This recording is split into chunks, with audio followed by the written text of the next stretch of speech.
Hello everyone, welcome to Wikipedia CUET. Guys, today we are going to discuss previous year questions. And guys, since you have only 2 months left for the exam, these are extremely important. Best of luck. Hello everyone, welcome to Abhipedia CUET 2025.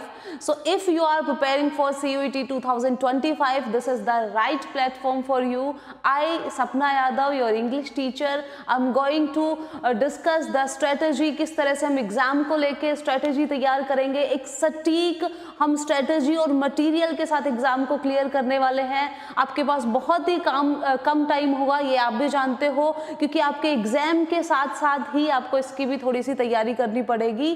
तो आपको एक किस तरह से एक सही material को follow करना है, कितना पढ़ना है, कैसे एग्जाम में क्वेश्चंस को टैकल करना है, साथ के साथ ये सारी चीजें हम डिस्कस करने वाले हैं। सो CUET 2025 के लिए अगर आप तैयारी कर रहे हो तो ये आपके लिए एकदम सही जगह है। यहाँ पे आपको सब कुछ मिलने वाला है, आपको मटेरियल मिलने वाला है, प्रीवियस ईयर क्वेश्चंस मिलने वाले हैं और पूरी गाइडेंस मिलने वाली है। सो स्टे ट्यून्ड, स्टार्ट करते हैं। सो हमारा जो क्वेश्चन नंबर फर्स्ट है, एक बार ये देख लेते हैं। देखो, अगर किसी ने नहीं देखा है, किसी ने प्रीवियस ईयर क्वेश्चन पेपर नहीं देखा है, तो आपको एक बार क्वेश्चन पेपर देखना है, क्योंकि आपको सिलेबस का पता होना चाहिए। जो आपका सिलेबस है बहुत स्कैटर्ड है, क्योंकि आपकी जो 12th जो क्लास है उसमें जो आपकी इंग्लिश जो लैंग्वेज है उसमें आपको ग्रामर का पोर्शन इतना ज़्यादा नहीं आता है, ये बात आप भी बहुत अच्छे से जानते हो। लेकिन जब आप एग्जाम दोगे तो उसमें सबसे ज़्यादा ग्रामर ही आती है, इनफैक्ट 90% उसमें ग्रामर ही होती है।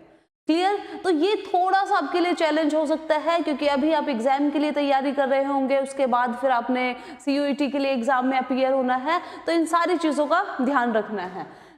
इसके अलावा ग्रामर में साथ के साथ आपने अपनी वोकैबुलरी को भी स्ट्रॉन्ग रखना है। अब इसमें आपने फर्स्ट जो हमारा क्वेश्चन है, यू विल सी कि ये जो क्वेश्चन था इसमें आपसे कॉम्प्रीहेंशन पूछा गया था। ठीक है जी। अच्छा, कॉम्प्रीहेंशन को लेके भी हम करेंगे कि आपके पास टाइम कम होता है तो किस तरह से आप कॉम्प्रीहेंशन कर सकते हो। ठीक है, क्योंकि कॉम्प्रीहेंशन हम श्योर सारे स्टूडेंट्स फिर भी कर ही लेते हैं कॉम्प्रीहेंशन ना। हाँ, और ये जो मैं क्वेश्चन पेपर लेके आई हूँ ये प्रीवियस ईयर है, ये किसी स्टूडेंट की रिस्पॉन्स शीट है, किसी स्टूडेंट का क्वेश्चन पेपर है ये, तो ये डिट्टो वही आपको देखने को मिलेगा। ठीक है जी। तो चलो, ये कॉम्प्रीहेंशन है। इसका जो फर्स्ट क्वेश्चन था Maharana Pratap became immortal because.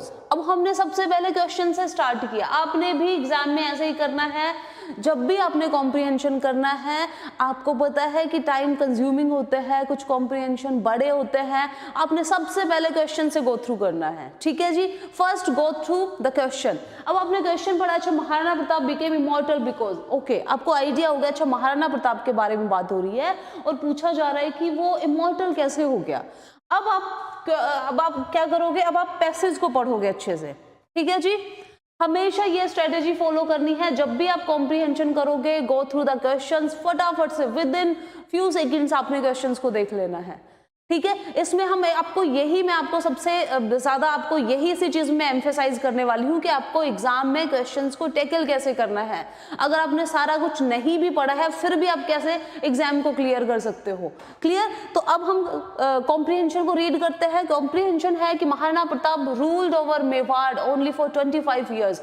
However, he accomplished so much grandeur during his reign that his glory surpassed the boundaries of countries and time, turning him into an immortal personality. He, along with his kingdom, became a synonym for valor, sacrifice, and patriotism. Mewar had been a leading Rajput kingdom even before Maharana Pratap occupied the throne. Kings of Mewar, with the corporation of their noble subjects, had established such traditions in the kingdom as augmented their magnificence despite the hurdles of having a smaller area under their command and less population. They did a few thorny occasions when the flag of the kingdom seemed sliding down. Their flag once again held high in the sky thanks to the gallantry and brilliance of the people of Mewar. Gallantry क्या होता है? बहादुरी। इन words का meaning भी आपको पता होना चाहिए। ठीक है जी।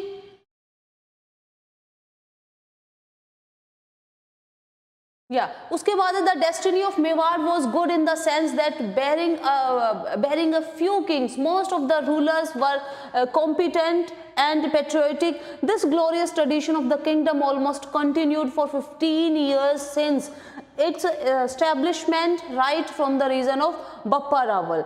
In fact, only 60 years before Maharana Pratap, Rana Sanga drove the kingdom to the pinnacle of fame. His reputation went beyond Rajasthan and reached Delhi. 2 generations before him, Rana Kumbha had given a new status to the kingdom through though victories and developmental work. During his reign, literature and art also progressed extraordinary. Rana himself was inclined towards writing, and his creation of high quality work of art and literature, these accomplishments were the outcome of a long. तो आपको इससे idea हो गया होगा कि जो हमारा comprehension है इसमें बात किस बारे में हो रही है। इसमें महाराणा प्रताप के बारे में बात हो रही है, जो कि एक राजस्थान के रूलर थे, राणा सांगा की बात हो रही है। अब हम क्वेश्चन देखते हैं। क्वेश्चन है कि Maharana Pratap became immortal because immortal किस तरह से हो गया था वो। अब अपने क्वेश्चंस ऑप्शंस पढ़ने हैं। he ruled Mewar for 25 years, सिर्फ इसलिए तो नहीं हुआ होगा ना। B option, he added a lot of grandeur to Mewar. C option है he ordered the scholars to write books on his victories, या फिर he won many wars। तो किस लिए हुआ था? ऑप्शन बी हो जाएगा, he added a lot of grandeur to Mewar. हमने पढ़ा ना कि मेवाड़ को उन्होंने कितने पिनेकल पे लेके चले गए थे वो, ठीक है, मेवाड़ को किन ऊंचाइयों पे पहुंचा दिया था। तो इसलिए उनको क्या बोला, वो एक इमॉर्टल बन गए थे, मतलब हमेशा के लिए, बोलते ना हमेशा के लिए जिंदा है वो आज भी लोगों के दिलों में। क्लियर? नेक्स्ट क्वेश्चन है ड्यूरिंग थॉर्नी ओकेजन्स क्या हुआ था? The flag of Mewar seemed to slide down. The flag of Mewar was hoisted high. The people of Mewar showed cowardice. Most of the rulers heaved a sigh of relief. देखो A option है, the flag of Mewar seem to slide down. ये line हमने कहीं ना कहीं पढ़ी थी ना, ये देखो हमने पैसेज में पढ़ी थी ना, यहाँ पे हमने कहीं पे पढ़ा था कि स्लाइड डाउन हो गया था, ठीक है। तो he ruled Mewar for 25 years. He added, sorry ये वाला क्वेश्चन है। तो the flag of Mewar was hoisted high, the people of Mewar showed cowardice. तो इसमें सबसे ज्यादा बात क्या हो रही है? The flag of Mewar seemed to slide down. जब भी आप कॉम्प्रीहेंशन करोगे सबसे पहले क्वेश्चंस रीड करना है, क्योंकि जब आप क्वेश्चंस रीड करोगे तो आपके सबकॉन्शियस माइंड को सिग्नल जाता है, उसको कीवर्ड्स पता चलते हैं कि अच्छा कॉम्प्रीहेंशन में ये वाले वर्ड्स आने वाले हैं या इस वाले टॉपिक के ऊपर बात हो रही है। तो जब भी आप कॉम्प्रीहेंशन पढ़ोगे तो you will be more careful. Getting? Next है under the reign of dash the kingdom of Mewar rose to the heights of glory. तो क्या हुआ था फिर? राणा सांगा, बप्पा रावल, महाराणा प्रताप या राणा कुंभा। तो हमने पढ़ा था ना कि जो राणा सांगा थे वो फिर मेवाड़ को अलग ही हाइट पे लेके गए थे, पिनेकल पे पहुंचा दिया था। क्लियर? नेक्स्ट है which of the following statement is not true? Mewar was a leading kingdom even before Maharana Pratap. क्या ये सही है? बताओ। ये पूछ रहा है जो सही नहीं है। The people of Mewar were aggressive and cruel. देखो क्रूअल तो नहीं थे, ठीक है, बट चलो देखते हैं। Mewar was the seat of art and culture. बिल्कुल, ये भी हमने पढ़ा था ना कि आर्ट और कल्चर भी उसमें जो राणा कुंभा का हमने पढ़ा था। डी है people of Mewar were Gallant and brave, कि जो मेवाड़ के लोग थे बहुत ज्यादा गैलेंट थे, ठीक है, बहादुर थे। और तो ऑप्शंस देखते हैं। Answer given by candidate B है। चलो देखते हैं क्या बी ठीक है। The people of Mewar were aggressive and cruel. ये बात बिल्कुल भी ठीक नहीं थी ना, बिल्कुल। जिनका जो महाराजा था, जिनका जो रूलर था वो इतना ज्यादा ब्रेव हो, तो कायर हो या फिर अग्रेसिव और क्रूअल कैसे हो सकते हैं, ठीक है। तो जो बी जो स्टेटमेंट है वो सही नहीं थी। क्लियर हुआ? यस। अच्छा, इसमें मैचिंग वाले क्वेश्चंस भी आते हैं, ये चीज भी आपने ध्यान रखनी है। कॉम्प्रीहेंशन, देखो कॉम्प्रीहेंशन में फ्री के नंबर है, ठीक है, कॉम्प्रीहेंशन में फ्री के नंबर है। अच्छा, फर्स्ट है Maharana Pratap, ruler of Mewar, leading Rajput kingdom, reach Delhi, was creative and congenial. क्या था ऑप्शंस? ए का क्या हो जाएगा? ए का फर्स्ट हो जाएगा ना, रूलर ऑफ मेवाड़। बी क्या है? मेवाड़ क्या था? एक लीडिंग राजपूत किंगडम था, बिल्कुल राजपूतों की तो बात हो रही है। बी का सेकंड हो जाएगा, नहीं बी का फर्स्ट होगा, मेवाड़ रूलर ऑफ मेवाड़। नहीं नहीं, ये गलत लिखा हुआ है, ठीक है।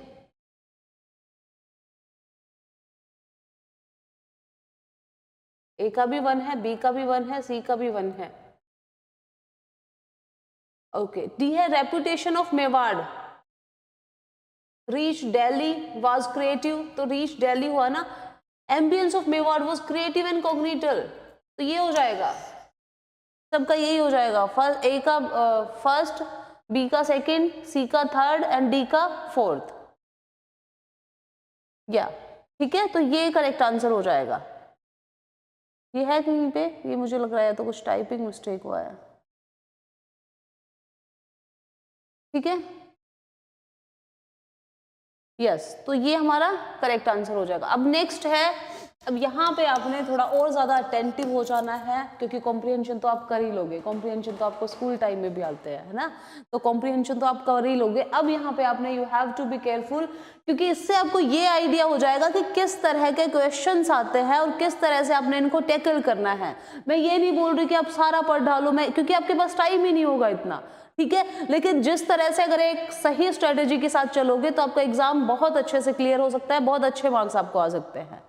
वन मोर इम्पोर्टेंट जो थिंग है वो आपको पता है कि पहले आपको आउट ऑफ 50 आपको 40 क्वेश्चंस अटेम्प्ट करने होते थे, अब आपको 50 के 50 ही अटेम्प्ट करने हैं। क्लियर?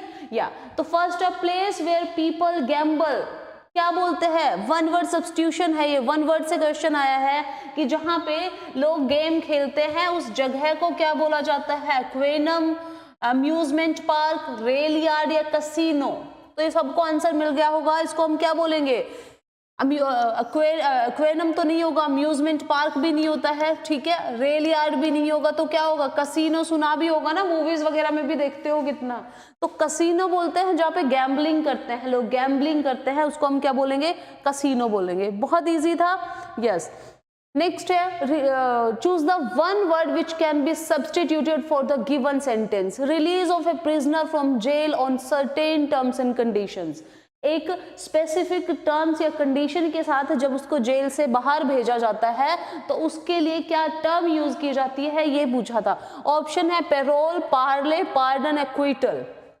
देखो पार्ले तो नहीं होगा ना, पार्ले बिस्किट की बात हो रही है, नहीं।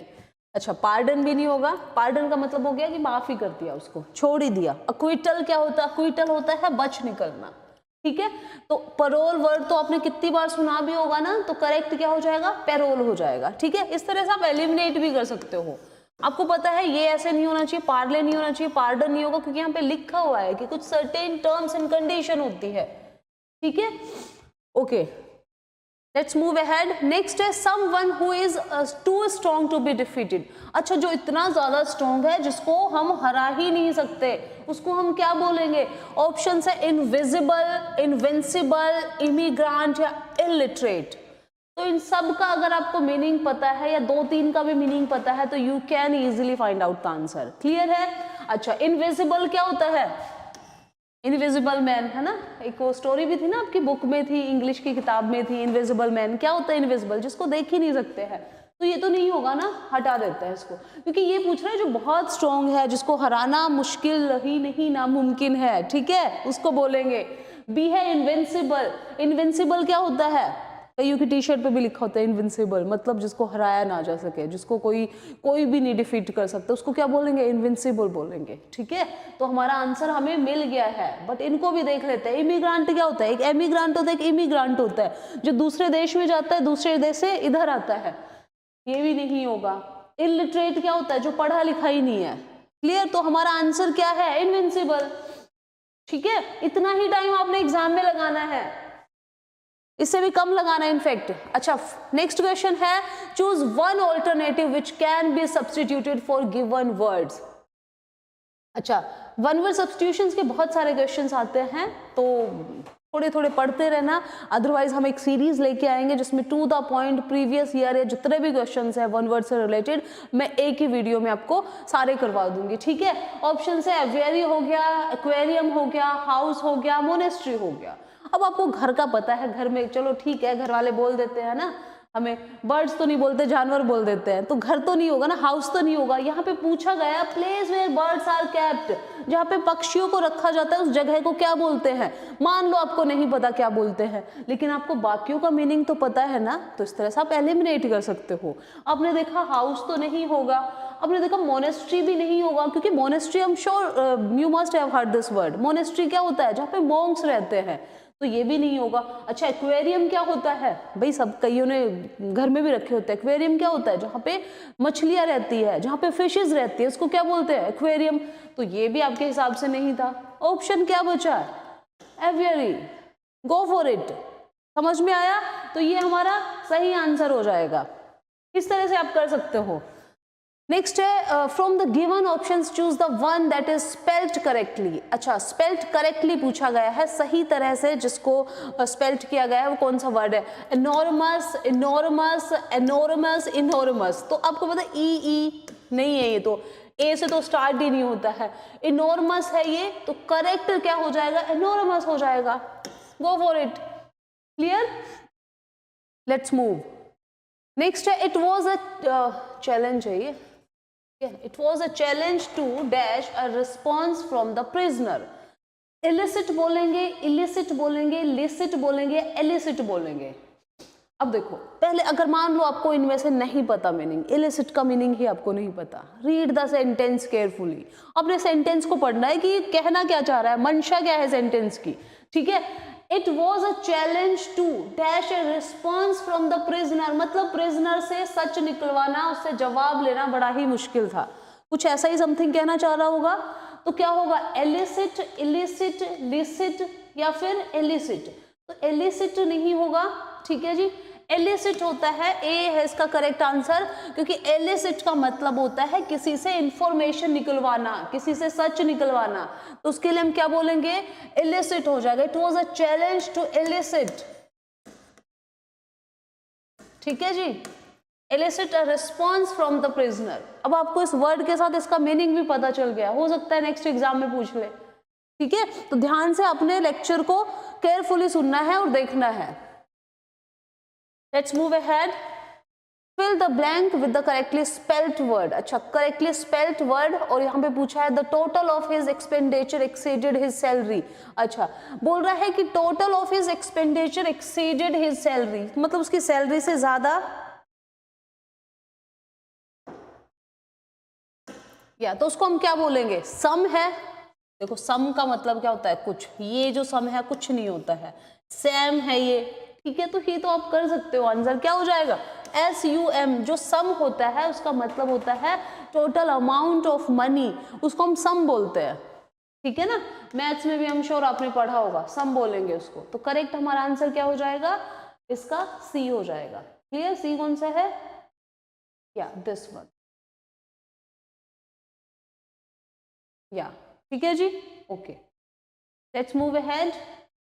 नेक्स्ट है from the given options choose the one which carry the correct spelling. Okay, यहाँ पे स्पेलिंग की बात हो रही है, तो कितना देखो कितना इजी पूछा गया था, ऑनरेबल का पूछा गया था, ठीक है। और आप लोग तो आई एम श्योर जो स्कूल वाले जो स्टूडेंट्स हैं तो उनकी स्पेलिंग मिस्टेक्स तो इतनी नहीं होती होगी जितना मुझे पता है। तो ऑनरेबल है, ऑनरेबल है, ऑनरेबल है, ऑनरेबल है, देखो कितने स्टूपिड से वर्ड्स लिख दिए है ना, तो ये भी नहीं होगा। ऑनरेबल है, क्या होता है ऑनरेबल की, HONOURABLE, and honourable, very easy, बहुत इजी क्वेश्चन था, और इसी तरह के ही आएंगे। नेक्स्ट है from the following options choose the pair of words that carry the same relationship as monster.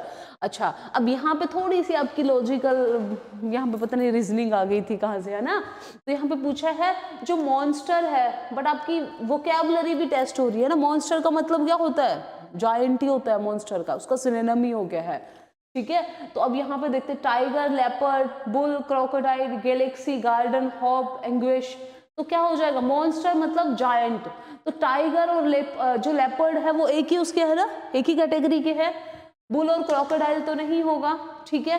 Galaxy और गार्डन का क्या कोई मैच है, नहीं है। होप एंड एंग्विश भी नहीं होगा। तो करेक्ट क्या हो जाएगा, टाइगर और लेपर्ड, एक ही बात हो गई ना, ठीक है जी। तो ए हमारा करेक्ट आंसर हो जाएगा। Let's move ahead. नेक्स्ट है from the given pair of words choose the one which do not carry the same relationship. Okay, यहाँ पे हमने बात करनी है कि जो सेम रिलेशनशिप ना कैरी करता हो। Read the sentence carefully, this is most important, ठीक है, क्योंकि कई बार हमने पढ़ा नहीं ठीक से और हमने आंसर कर दिया, ठीक है। तो यहाँ पे पूछ रहा है which do not carry the same relationship. Okay जी, ए है cow and calf. Cow and calf का तो सेम ही हो गया ना, जैसे पेरेंट्स एंड ऑफस्प्रिंग हो गए, पेरेंट्स और उनके बच्चे हो गए, ऐसे ही काउ एंड काफ हो गया, हैन एंड चिकन हो गया, mother and daughter, okay, brother and cousin, okay. तो अब यहाँ पे देखो काउ एंड काफ, यहाँ पे ऑफस्प्रिंग की बात हो रही है ना, बच्चों की बात हो रही है। हैन एंड चिकन हो गया है, ठीक है, मदर एंड डॉटर हो गया है, तो ब्रदर एंड कजिन नहीं होगा ना यहाँ पे। करेक्ट क्या होना चाहिए? फोर्थ होना चाहिए। Fourth one is D. Clear? Let's move ahead. Next है सिवियर स्ट्रॉन्ग। तो from the given pair of words choose the pair which do not carry the same relationship. Okay, जो सेम रिलेशनशिप कैरी नहीं करता है उसको हम क्या बोलेंगे? Endemic, pandemic, prison, confinement. एक ही बात हो गया ना, पर्सन, प्रीस्ट। चलो देखते हैं, इसको रिव्यू के लिए छोड़ देते हैं। मॉन्स्ट्रस, टिनी, ठीक है। अच्छा, ये ऑपोजिट हो गया है। मॉन्स्ट्रस का ऑपोजिट क्या होता है? मॉन्स्ट्रस का ऑपोजिट टिनी हो जाएगा। मॉन्स्ट्रस मतलब बहुत बड़ा, टिनी मतलब बहुत छोटा सा। सिवियर एंड स्ट्रॉन्ग, तो यहाँ पे पूछा है कि do not carry the same relationship. Okay, person और priest, prison, confinement, endemic, pandemic, severe और स्ट्रॉन्ग। वैसे सिवियर का मतलब भी क्या होता है? बहुत ही सिवियरली, स्ट्रॉन्गली, हम सिवियर को भी हम इसी सेंस में यूज करते हैं। तो यहाँ पे मॉन्स्टर और टिनी हो गया ना, जो कि ऑपोजिट है। क्लियर? Let's move. नेक्स्ट है मोटिवेशन और इंस्पिरेशन, दोनों का सेम ही मीनिंग। अब देखो इस तरह के कितने सारे क्वेश्चंस आए थे और बहुत आसानी से आप कर सकते हो। मोटिवेशन, इंस्पिरेशन, एक ही बात होगी ना। इंस्पायर कर रहे हो आप किसी को, मोटिवेट कर रहे हो किसी को, तो एक ही बात हो गई है। ऑप्शन से aspire, endeavour, forgo, accept, valuable, inexpensive, simple, complex. तो बिल्कुल ऑपोजिट क्या हो जाएगा? सिंपल का ऑपोजिट क्या हो जाएगा? कॉम्प्लेक्स हो जाएगा। तो करेक्ट आंसर हमारा क्या है? Wait, from the given pair of words choose the pair which carry the, अच्छा, सेम रिलेशनशिप। ओके ओके, यहाँ पे सेम रिलेशनशिप पूछा है।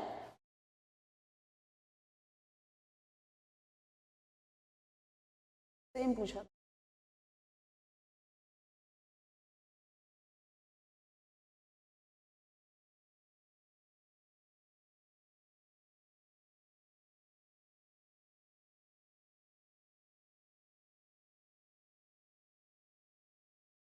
क्या इसमें पूछा है? मोटिवेशन और इंस्पिरेशन एक ही बात है, इंस्पायर करना और एंडेवर करना। तो यहाँ पे पूछा है कि from the given pair of words choose the pair which carry the same relationship. Okay, forgo, accept, valuable, inexpensive, simple, complex, ये भी ऑपोजिट हो गया है। ठीक है जी,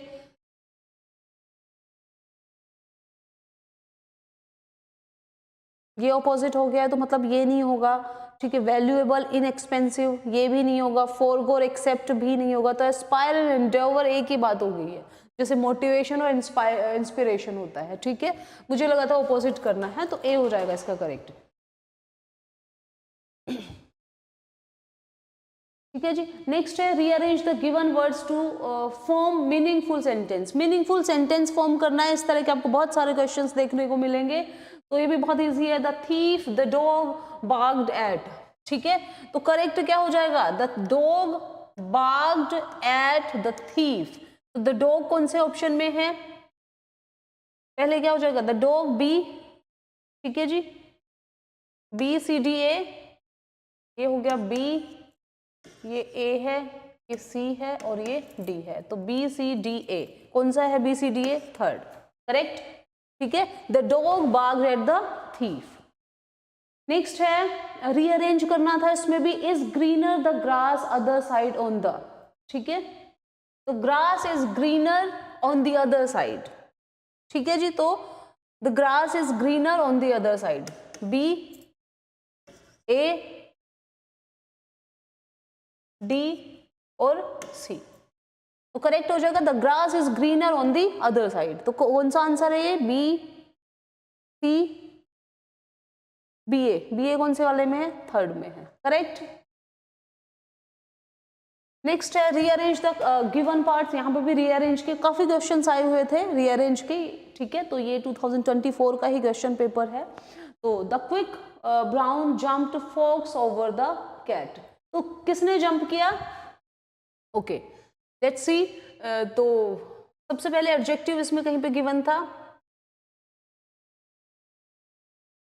the quick brown, the quick brown fox आ जाएगा। फिर फॉक्स कौन सा है? सी, ये है बी और ये है डी। तो क्या हो जाएगा? The quick brown fox jumped over the cat. तो क्विक ए, उसके बाद क्विक ब्राउन फॉक्स सी, उसके बाद fox, quick brown fox jumped, jumped कौन से में है? बी में है, ओवर द कैट, और ये हो जाएगा डी। तो ए सी बी डी कौन सा है? सेकंड। तो करेक्ट हो जाएगा हमारा सेकंड आंसर। आप देख सकते हो क्वेश्चंस को, समझ में भी आ रहे होंगे। नेक्स्ट है rearrange the jumble phrases. Jumble phrases है, इसको रीअरेंज करना है, ठीक है। ए है devastated the city when the tornado and flooded many homes, it was a beautiful day. तो क्या हो जाएगा? It was a beautiful day. Day यहाँ से स्टार्ट हुआ ना, it was a beautiful day. फिर उसके बाद व्हेन द टोर्नेडो, टोर्नेडो क्या होते हैं? तूफान वगैरह आते हैं ना, ठीक है, उनको बोला जाता है, तूफान का ही नाम है ये। फिर बी हो जाएगा, ये फर्स्ट हो गया, ये उसके बाद सेकंड हो गया, when the tornado devastated the city, ठीक है ना। ए हो जाएगा एंड फ्लडेड मेनी होम्स, ये हो जाएगा फोर्थ नंबर पे। कौन सा है? अब देखो 1 4 2 3, तो इसमें करेक्ट होगा डी हो गया ना, हमारा फर्स्ट वाला हो गया है। तो D B A C, D के बाद B, then A and then C, ठीक है। तो करेक्ट क्या हो जाएगा? It was a beautiful day when the tornado devastated the city and flooded many homes, ठीक है जी। करेक्ट आंसर हमारा ए हो जाएगा। Let's move. Next, which figure of speech poetic device has been used in expression? The room was filled with a screaming silence. पूछ रहे इसमें क्या use किया गया है, कौन सा फिगर ऑफ स्पीच यूज किया गया है, ठीक है। फिगर ऑफ स्पीच भी आपको पढ़ने पड़ेंगे, ये हम एक लेक्चर में लेके आएंगे, आपको समझ आ जाएंगे। ऑक्सीमोरन है, एलिट्रेशन है, पर्सोनिफिकेशन है, सिमिली है। तो देखो सिंपल, अब टू द पॉइंट अगर मैं बात करूं, देखो क्या लिखा है, स्क्रीमिंग साइलेंस, मतलब वर्ड पढ़ो। स्क्रीमिंग साइलेंस क्या होता है? स्क्रीमिंग वर्ड भी यूज हुआ है और साइलेंस भी यूज हुआ है, ठीक है। जैसे हम बोलते हैं ना, चीखता हुआ उसका उसकी चुप्पी, चीखती हुई उसकी चुप्पी, या मैंने बोला कि स्क्रीमिंग साइलेंस, ठीक है। तो ये इसमें यहाँ पे कौन सा पार्ट ऑफ स्पीच यूज हुआ है, इसको ऑक्सीमोरन बोलेंगे, ठीक है। ये क्या होते हैं, ये इसके लिए हम अलग से किसी लेक्चर में डिस्कस करेंगे, ठीक है जी।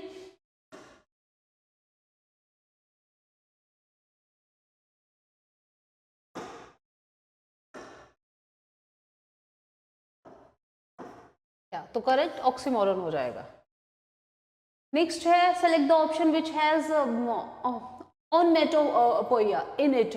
ऑनमेटोपोइया क्या होता है? ऑनमेटोपोइया होता है कि जब किसी वर्ड की रिपीटेशन होती है, ठीक है, तो उसको हम बोलते हैं ऑनमेटोपोइया। स्ट्रेंथ, वेल्थ एंड विजडम, अब रिपीटेशन होती है, मैंने आपको हिंट दे दिया कि जिसमें रिपीटेशन हो रही है, एक ही साउंड आ रहा है बार बार, ठीक है। जैसे मैंने बोला बिग, बॉल, बाइट, ठीक है, बी बी की साउंड आ रही है, तो स्ट्रेंथ, वेल्थ एंड विजडम तो नहीं होना चाहिए, ठीक है। ब्रेड, बटर एंड जैम नहीं होना चाहिए। Howling, yelling and clapping, silence, quiet, whisper. तो आपको क्या लग रहा है? होलिंग, यीलिंग एंड क्लैपिंग, इसमें सेम आ रही है ना साउंड, तो करेक्ट आंसर हमारा सी हो जाएगा।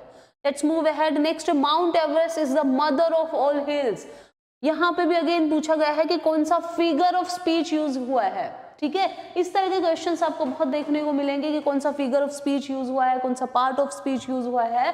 तो mount Everest is the mother of hills, मतलब माउंट एवरेस्ट क्या है? एक नॉन लिविंग थिंग है, और एक नॉन लिविंग थिंग को लिविंग थिंग के साथ कंपेयर किया गया है, मतलब पर्सोनिफिकेशन किया गया है। तो क्या हो जाएगा? Mother of hills. एक माउंटेन मदर कैसे हो सकता है, बट हम बोलते हैं ना, तो इसको क्या किया? पर्सोनिफाइड किया गया है। तो करेक्ट आंसर हमारा क्या हो जाएगा? पर्सोनिफिकेशन हो जाएगा। Clear? Let's move ahead. As white as snow, यहाँ पे डायरेक्ट क्या किया गया है? कंपेयर किया गया है। जब हम लाइक आ जाता है ना किसी सेंटेंस में कि वो तो बिल्कुल, हम बोलते हैं अरे वो तो बगुले की तरह सफेद है, वो तो बर्फ की तरह सफेद था, ठीक है। तो एज वाइट एज स्नो, बर्फ की तरह सफेद। तो यहाँ पे जो करेक्ट जो फिगर ऑफ स्पीच यूज हुआ था, that was simile, simile use हुआ था, ठीक है जी। नेक्स्ट है, he is putting the cart before the horse by purchasing furniture before buying a house। यहाँ पे आपके idioms and phrases यूज हुए हैं, ठीक है जी, इडियम्स एंड फ्रेजेस भी आपके एग्जाम में आती है। तो अब putting the cart before the horse, अब सोचो कोई हॉर्स है, उसके आगे आपने कार्ट पुट कर दी, मतलब पहले ही उल्टा काम कर दिया ना, कार्ट तो पीछे यूज होती है ना हॉर्स के, तो आपने क्या कर दिया, कार्ट को पहले ही लगा दिया हॉर्स के, तो मतलब आपने पहले स्टार्टिंग में ही काम उल्टा कर दिया है। ठीक है जी, तो करेक्ट हो जाएगा doing things in the wrong order, doing the work of carpenter, committing a great crime, doing work meticulously and correctly. ठीक है, तो hope you got the answer, क्या हो जाएगा, doing things in the wrong order. Idioms और phrases किस तरह से करने हैं, मैं आपको बहुत ही एक अच्छा लेक्चर लेके आने वाली हूँ जिसमें हम ट्रिक से करने वाले हैं। मतलब ट्रस्ट में, अगर आपने लेक्चर देख लिया, आपको देख के ही आंसर्स पता चल जाएंगे। ठीक है, आपको देख के ही याद हो जाएंगे, वीडियो देख के आपको याद हो जाएंगे। तो करेक्ट आंसर है ए। चलो नेक्स्ट है, यहाँ पे इडियम्स एंड फ्रेजेस के ही आए थे। एप्पल ऑफ वंस आई, आंखों का तारा बहुत प्यारा, इंग्लिश में बोलते हैं एप्पल ऑफ वंस आई, तो क्या हो जाएगा, लव्ड डियरली, बहुत प्यारा। जैसे मैंने बोला my brother is Apple of my mother's आई। ठीक है, टू बी ऑल ईयर्स, क्या हो जाएगा इसका, ठीक है, टू बी वेरी अटेंटिव, कान से, हम बोलते हैं ध्यान से सुनो, कान से सुनो, तो ऐसे याद रखना है, to be very attentive. Hard of hearing, suddenly and without prior warning, या फिर क्या हो जाएगा, not able to hear, out of the blue, out of the blue का मतलब suddenly and without prior warning. तो करेक्ट जो हमारा आंसर बी हो जाएगा। ठीक है जी, बी क्या है, ए का सेकंड हो जाएगा, बी का फर्स्ट हो जाएगा, सी का फोर्थ हो जाएगा, हार्ड ऑफ हियरिंग, और डी का थर्ड हो जाएगा। Let's move ahead, go an extra mile, go an extra mile का मतलब क्या होता है, to make extra effort, you have to go an extra mile to crack the exam. ठीक है, तो to go extra effort, back to square one, back to square one का मतलब क्या होता है, to start all over again. ठीक है, एडिंग फ्यूल टू फायर, दोस्त काम करते हैं ना कई बार, आग में घी डालने का काम करते हैं, तो एडिंग फ्यूल टू फायर का मतलब हो गया to worsen the situation, situation को और ज्यादा खराब कर देना। ठीक है, आपको डांट पड़ रही थी, उसने जाके एक दो और शिकायतें लगा दी।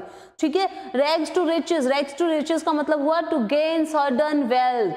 क्लियर, तो करेक्ट हमारा आंसर क्या हो जाएगा, सी हो जाएगा। Let's move ahead, next a man of honour, a man of honour का मतलब क्या होता है, ये भी एक फ्रेज है, one who always keeps his promise, one who is honoured bye Padma award, a research scholar या बुक लवर।